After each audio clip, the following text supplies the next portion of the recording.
So Michael and Laura are here with UC Davis to talk to us about what the Med Center is doing in terms of assuring that their employees and patients have adequate parking so that they do not need to park in our neighborhood. Take it away. All right.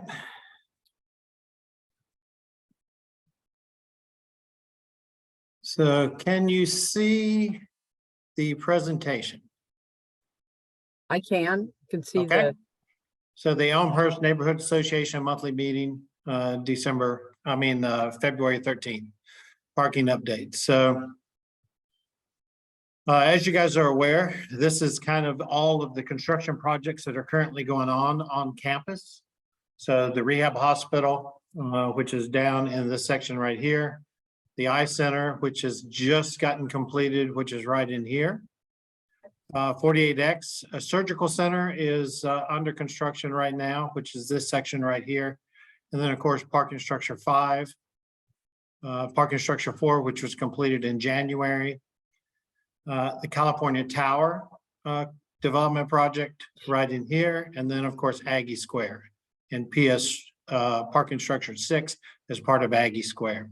So these are the projects that are currently underway or coming up on completion.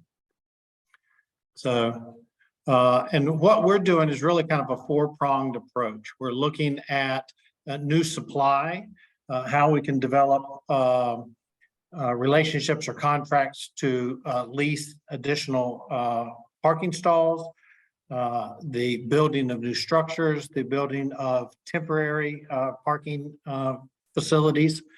We're looking at our transportation demand management, which is certainly applicable now, but also long-term, how we add additional mobility and transportation options through off-site facilities in which we would kind of a park and ride scenario where you could park and shuttle employees into the campus.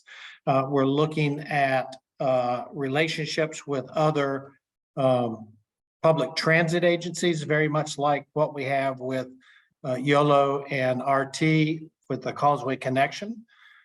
And then we're also looking at hybrid workplaces, you know, how we decant the campus and move or transfer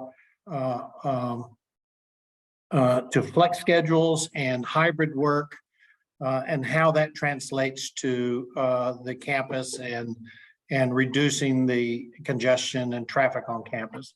And then we're looking at the off-campus developments like Folsom MOB and White Rock in Rancho Cordova, where we're taking various employees or departments or clinics and we're moving those into facilities on campus.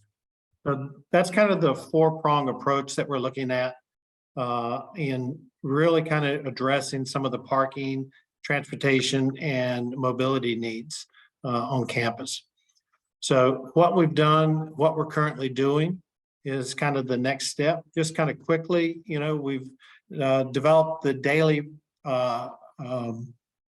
parking option for employees that are, which enhances the flex schedule or the remote schedule employees. We've added the JAPA app, which is a real-time parking availability app that employees have access to, that shows them open parking spaces on campus in a real time. All of those are added to the surface lots, which are primarily the B parking facilities. And then we're looking to expand that into the garages as well. But this gives employees a real time at that moment look at what's available on the various parking lots. We did conduct a parking permit lottery in which we moved 225 B permit holders. And a lot of the folks that you're seeing in the community or that are expressing difficulty finding parking are in the B permits or the B lots, the surface lots. So we did do a parking permit lottery in which we moved 225 B permit holders into the garages, opening up additional space in the parking lots. We've expanded some of the EV fueling and charging locations to allow for more green and sustainable transportation modes. We have negotiated a contract with the Shriners Garage for 100 parking stalls. And we also negotiated a contract with the Employment Development Department, or EDD, for another 200, adding 300 additional parking stalls. We converted patient parking in the cancer center to a valet, and we're on track to park 30,000 vehicles over the 12-month period. We're into about we started in, I think, May, so we're coming up on that 1 year. So we're parking 30,000 cars within a 65 space area to really try to be as efficient as possible. And then we developed flex spaces where we've taken spaces that are dedicated to a certain specific demographic to park. And if we flex those spaces, so at a certain time during the day, they become open to all employees to park, so that there's some additional space as we get later in the morning. So that's kind of some of the things that we've already done. And what we're looking at doing now, or what we were starting to implement, is parking services has gone to a 24/7 operation. So we're here 24 hours a day, 7 days a week to help manage the parking operation. We've also extended our transportation services and our shuttle service to 24/5. So we have an overnight shuttle service that helps take employees to the various locations throughout campus. And that's important because we're getting a lot of employees that park farther out later in the day. And so as they get off work, we're able to transport them directly to their vehicles at some of the outer parking lots that we have.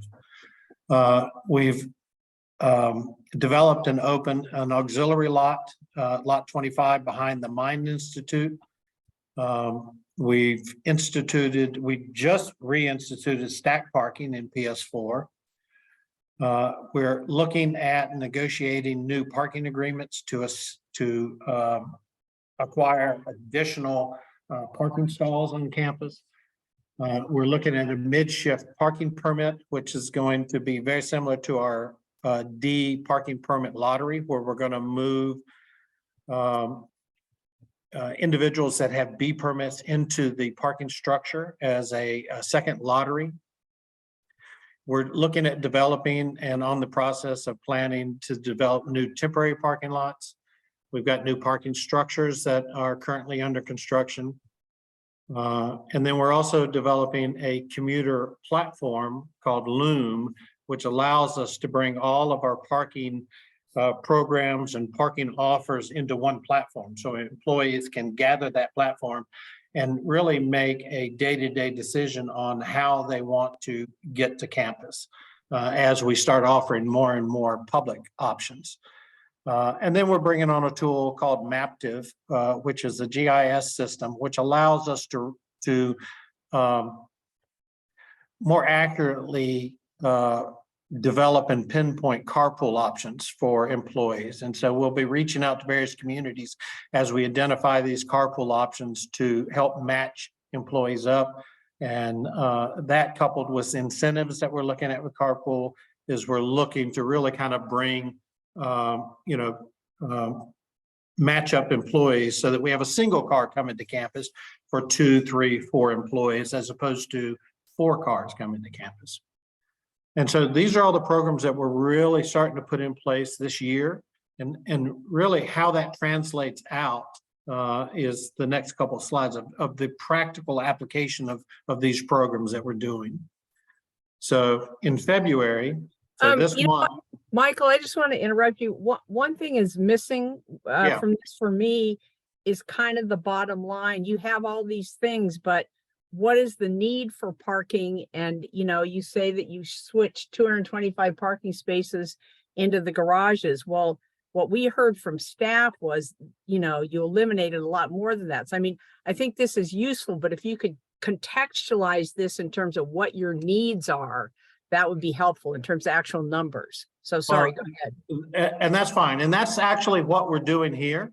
So as I can kind of go through this, I can show you the implications of these programs that we're doing on a month-to-month basis, which ultimately will show you kind of, our net loss over with all this construction and with the introduction of parking structure 4 and some other efforts that we've made, our net loss is about 750 spaces. And so over the course of the next 6 months, we're going to gain back all of those spaces. And so that's what this is really kind of showing. Bottom line is our net increase in space at the end of this year is going to be at least 1,000 plus spaces. So we've gained back, the amount of spaces that we've lost, and we've actually added to it for a positive net. But this is going to kind of show that. So in February, we opened lot 25 auxiliary, added 110 spaces. We began stack parking in PS4, which is adding 90 spaces. And we've negotiated a contract that we're approaching the execution on, which adds 40 spaces in the Courtyard Marriott. So 240 in the month of February.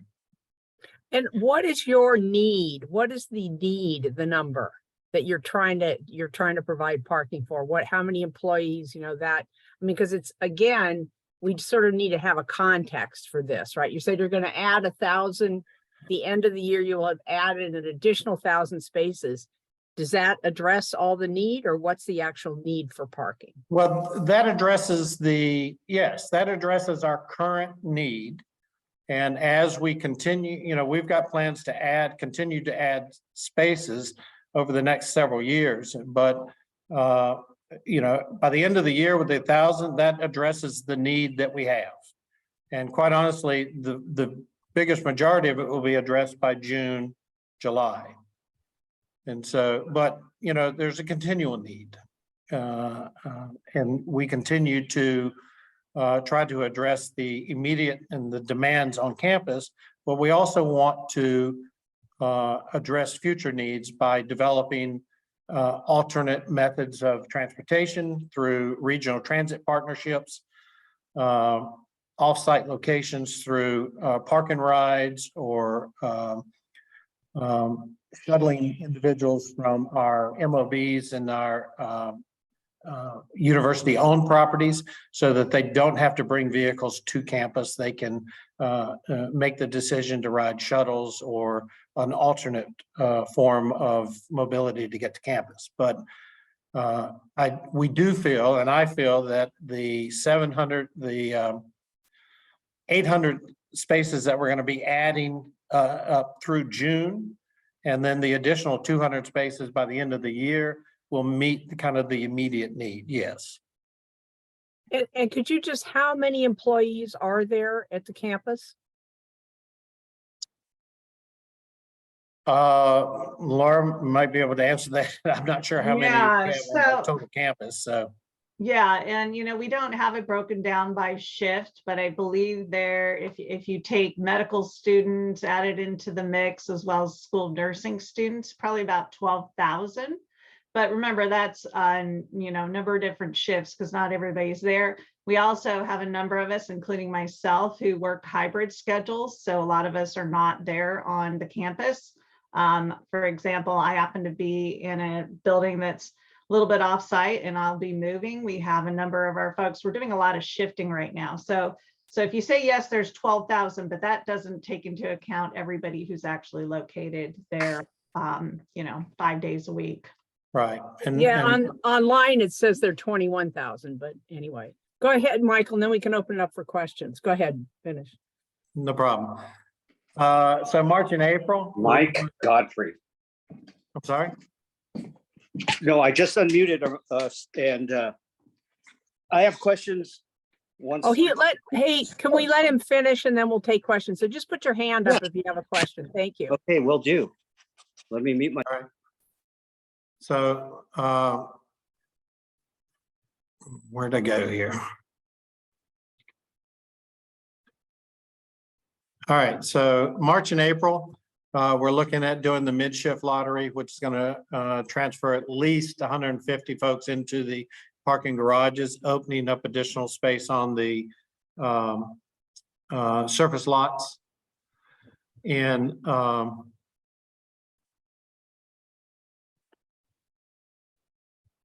In May, we're in the midst of negotiating a contract with the Department of Justice for about 105 spaces in their facility. And then we're going to do some additional renovations on the auxiliary lot, which will add another 80. So in May, we're looking to add at least 185 additional spaces. And then in June, parking structure 5 opens. That's going to open up another 65 spaces in parking structure 4. And it will open up spaces in parking or throughout the campus as we move construction and vendor parking into 5. And so in June, we'll have created 805 spaces, which makes up that net loss of 750.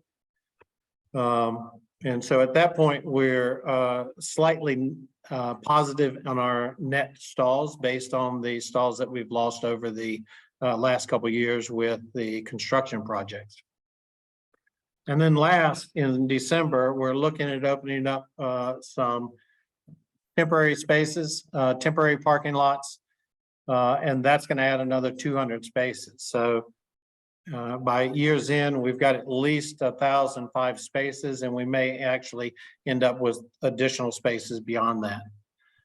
And then in 2024, Aggie Square Garage will open up, and that's going to provide some additional relief on parking demand as well. So And then, as I talked about, just some of the future things is remote parking sites, sites of facility owned by UC Davis Health, Folsom MOB, and White Rock. We do have a Causeway Connection partnership with YOLO and RT from Davis to the campus, and we have also partnered with RT and Elk Grove Transit to create a Elk Grove connector as well, which is going to be operated very similar to the Causeway Connection, allowing our employees to really kind of access public transportation from anywhere in Elk Grove that RT services directly to the campus. And Elk Grove is one of our largest employee residential areas.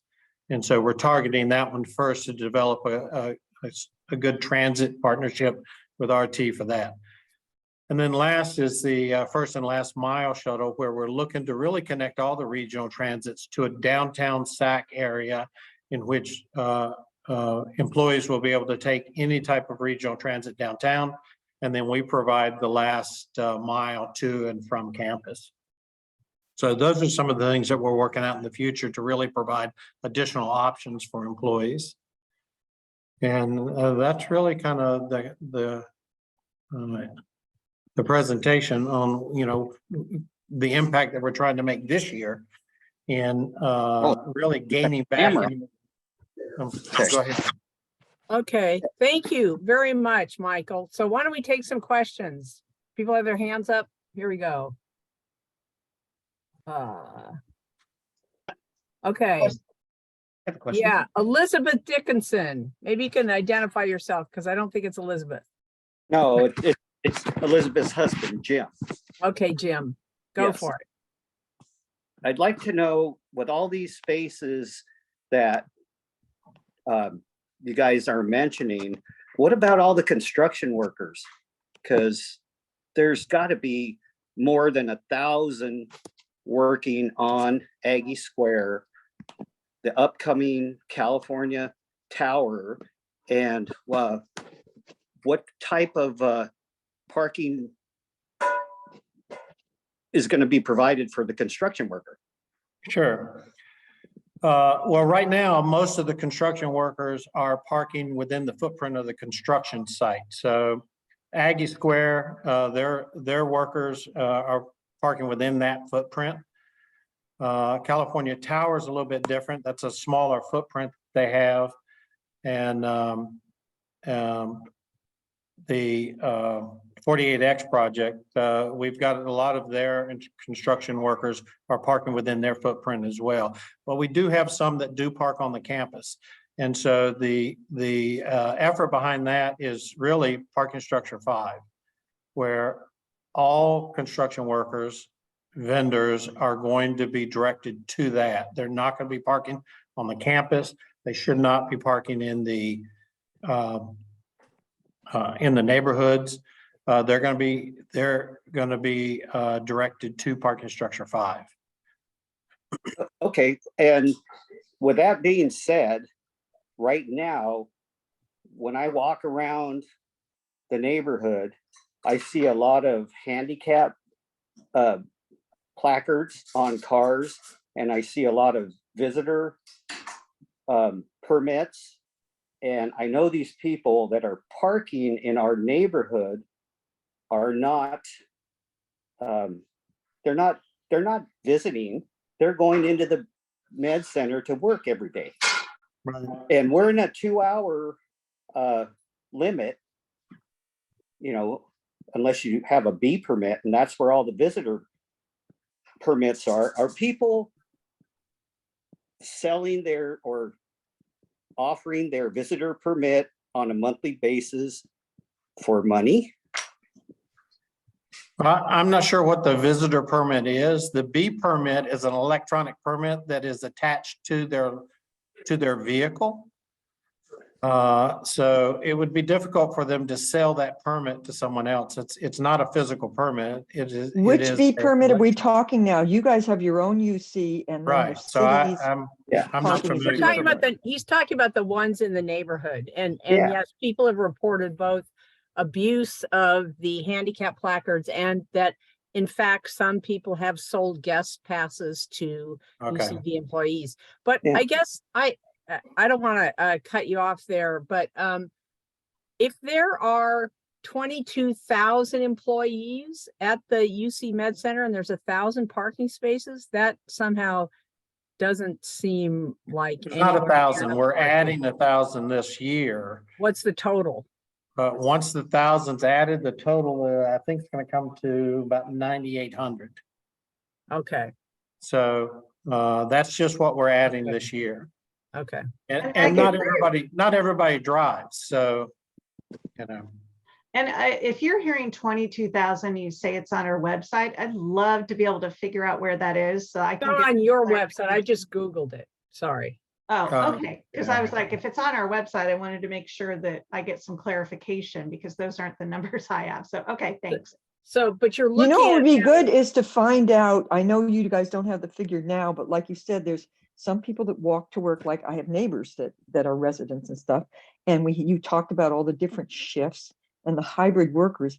It would be good to get some ballpark as to how on a given average day, how many people are actually trying to park on the campus when you factor all those things in.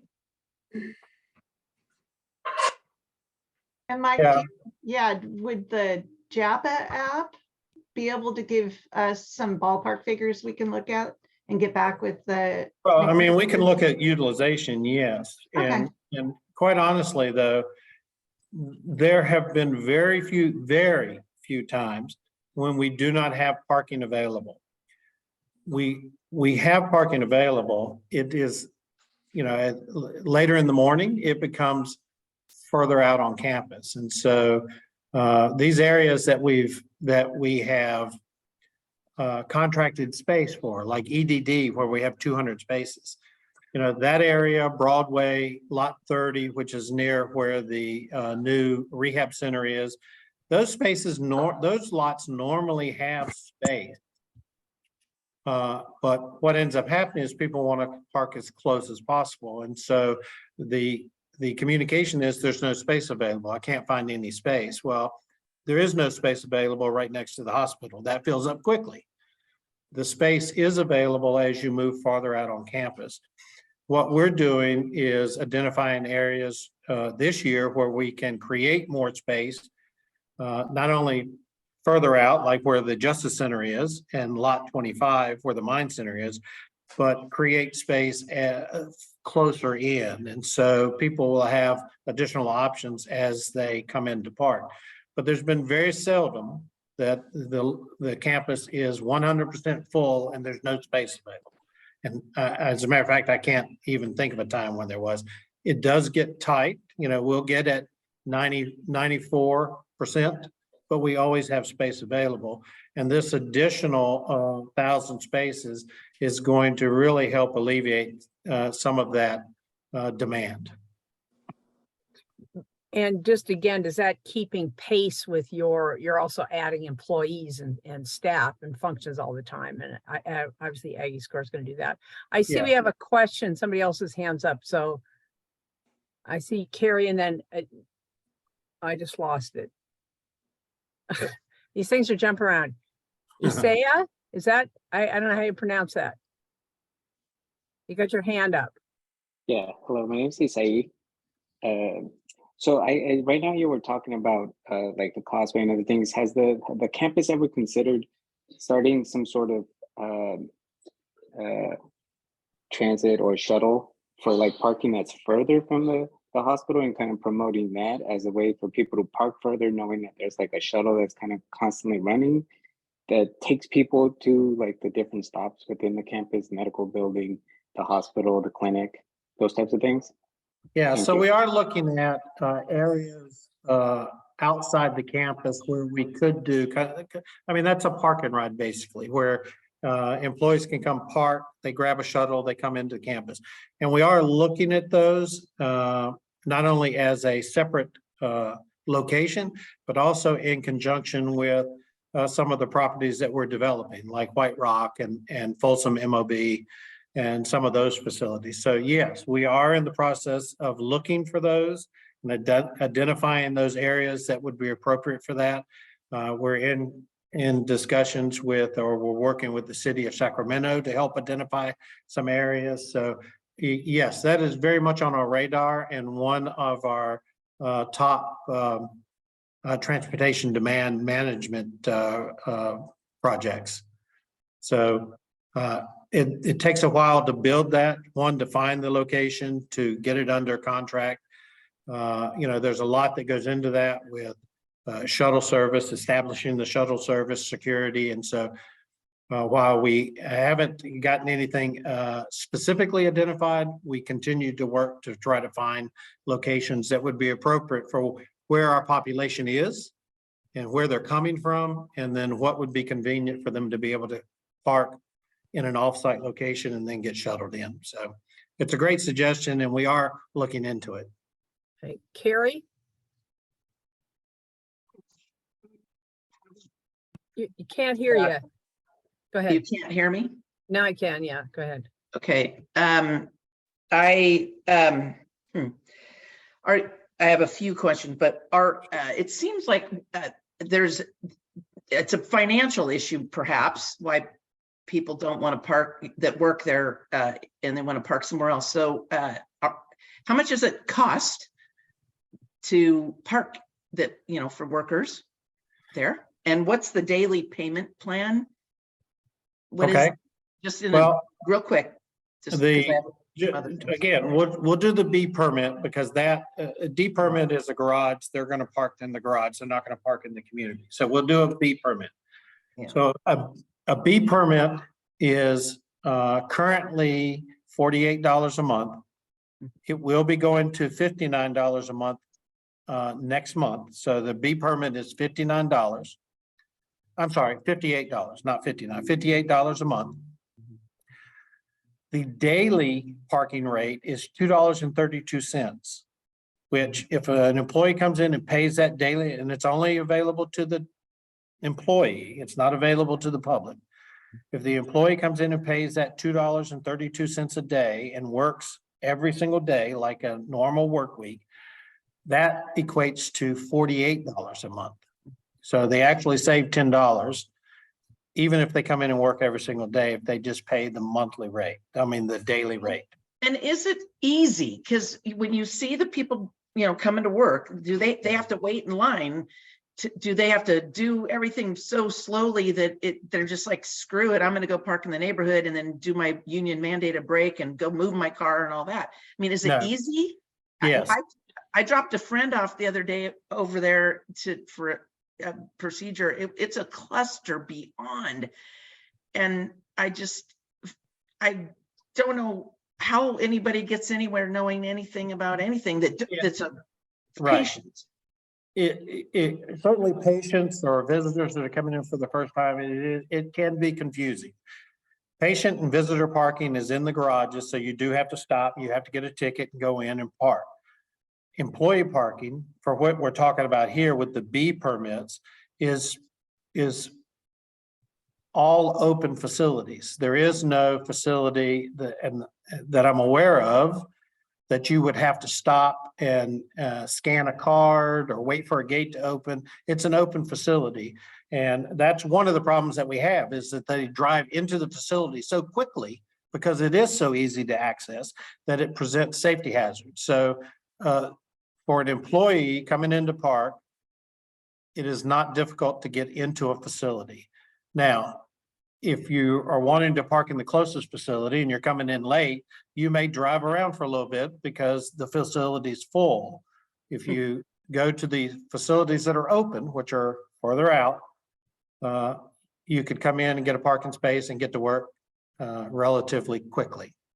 Yeah, I understand. And do you have a relationship with the city's parking division? Because I do, through 311. And when I do see the parking officers out there, it appears that they have some venom, like perhaps some of the neighbors, which I'm okay with. But if we could all, like, coalesce, and if you could also encourage, because I don't really want to spend my time on 311 to take a picture, get the license plate, blah, blah. So do you have a relationship with them? Well, I mean, we do have a working relationship with them. Our jurisdiction obviously is just the campus, parking and transportation.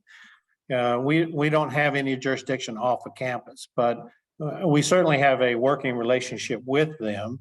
And, and quite honestly, we want to be good neighbors, and so we're willing to work with the community to try to resolve as much of this as possible. But a lot of the community interaction is outside of my purview, certainly. And I was going to say, we've worked with Councilmember Guerra's office to try to bridge the gap between, having something that's out of our jurisdiction, but to be good neighbors to all of you. And I know for quite a while there, they were very severely understaffed within the city. But my understanding is that's getting better. I actually have been, doing some walks, and I do see them out there ticketing a little bit more. So I'm hopeful that that will keep happening. But well, usually I know that council member has somebody on the line for these meetings. And so I'm happy to reach out to them again and say, hey, this is what we heard at the meeting tonight. Can you still, help us out with the neighborhood surrounding the Med Center? Yeah, and we're certainly very supportive of that. So. Okay, thank you. I'm good. Other questions, Francesca? Just a quick one. If you are communicating with the city's people at all, I would say the lowest hanging fruit is no parking anytime. I mean, you're not even looking at the timed parking where somebody's there for more than 2 hours. I see, like, especially this one short block on 45th between V and U Street. It's like this mini UC parking lot. They park in this no parking anytime. They get out of their car and they go to work and they come back God knows how many hours later. And there are other sections of Elmhurst that are like that, no parking anytime. Just for the traffic people, I don't understand. That's such low hanging fruit. It's not like, oh, have they been here for 2 hours or not? They aren't supposed to be here. It's right. A no brainer. So anyway. Yeah, and I do know that section has a lot of the disabled placards on the car, and maybe Mike knows a little bit more. I also see that Glenn has his hand up, so I want to make sure we get to him as well. Yeah, I'm done. Oh, thank you. Yeah. He's talking about getting another 1,000 or so parking places at the end of the year, but with the building, there's going to be a lot more people using the med center there. You have the 48X, the surgery center, you have the right. I mean, it's going to be way more than 1,000, even if you put on 1,000 each year. And, it's good to tell people to commute with others or to take a bus, but unless there's an incentive or a disincentive not to, people tend to want to drive their own car. that's what I'm worried about is when some of these things start being finished and the employees, I mean, that's going to be a regular downtown metropolis, over there. Right. We're going to start seeing traffic and people, instead of, going around the parking lots, they're going to be going around U Street and B Street and looking for somewhere they can park. Yeah, well, I mean, we continue to look at ways of increasing the parking. Again, we've got PS6 that will be opening in next year, which is the Aggie Square. And while Aggie Square, as it starts getting staffed up, will contribute to the to the parking in the Aggie Square garage. Certainly for the first year or two, we've got some added space there. Now we're going to continue to look at how we can increase the parking opportunities as more and more of these locations come online. But we are looking at how we address the future need, not only through the off-campus programs that we're looking to implement, like the Causeway Connection and parking rides, but we're also looking at how we can continue to expand on-campus parking as well. So, it's an ongoing process. This year, I think we've got a good plan to kind of address the immediate and short-term need. But you're right, as more and more of these facilities come online, then the demand starts to increase. But we're looking to try to mitigate that demand as it approaches. Do you have any plans or thoughts of putting those incentives, whether it be free parking for 2 or 3 to a car, or added, bonuses for commuting to work or anything like that? Sure. That's part of what the Loom app allows us to do, is to add incentives. So if I drive today, okay, so I can go onto the Loom app and I'm driving, I pay my daily rate. If I carpool, I get some incentive for that.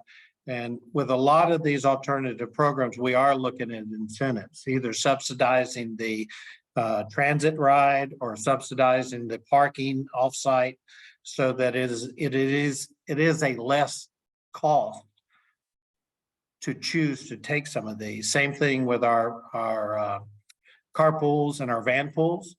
We subsidize those and provide discounted rates, preferential parking areas. There are benefits that we currently have, and certainly benefits that we're considering in the future to enhance these programs and make them more attractive for individuals. So yes, we want to try to change behavior and move people into some of these programs that really provide a lot of benefits to not only the campus and the neighborhood, but the environment and the operation of the campus. So thank you. We do want to move on to some other items. I see there's one more question. Anybody who Sure. hasn't asked a question that wants to ask? Anybody? Okay, go ahead. Thank you. My question just in wanting to increase like active transportation, how many current bike parkings do you have on campus for individuals that want to bike? Right off the top of my head, I don't know the number of bike stalls that we have. I do know that, we've installed a bike shelter for PS4. I think there's 25 or 30 in that. But I'm going to refrain from giving numbers because I don't know, and I don't want to be inaccurate. We installed a bike shelter at the North Addition. We're in the process of putting a bike shelter over at the library and the School of Medicine, School of Nursing. We're programming a bike shelter into PS5. We have bike shelters in parking structure 2 and parking structure 3. Any structure that we're building, any parking structure we're building, we're programming in bike parking. And then we're looking at various places on campus to establish additional parking. I know that we've got a velodrome going in over at the Causeway Connection by the research buildings. And so we're in the process of really kind of developing our bike program and bike pass. We're working on a master plan for bike pass. So we've substantially increased it over the last couple of years, and we continue to make that a priority in any type of building and land development that we have. Well, thank you again, Michael. And I would encourage, if people still have questions, I appreciate this presentation. I think there still are some, outstanding questions here about the number of employees versus the number of parking and these things, but I really appreciate your presentation. We will put it on our website. And I would just say, any neighbors here who didn't get questions answered, if you come up with them later, you can, email the board or president@elmhurstna.com. And I think with that, I'd like to move on to some other topics. Carrie? Just real quick, I'm fine with that. If you want to email some questions or if there's anything else that I can answer. Can you just put your I email in would- the chat, Michael? Well, I would keep it all through Laura so that there's a centralized location with you guys. Okay, And it doesn't get lost. And so she'll Okay. be more than happy to forward that to me. okay, great. Thank you so much Thank for your you. time. Have a great evening. Thank you. Yeah. Bye-bye. Carrie, did you have something else you wanted to ask?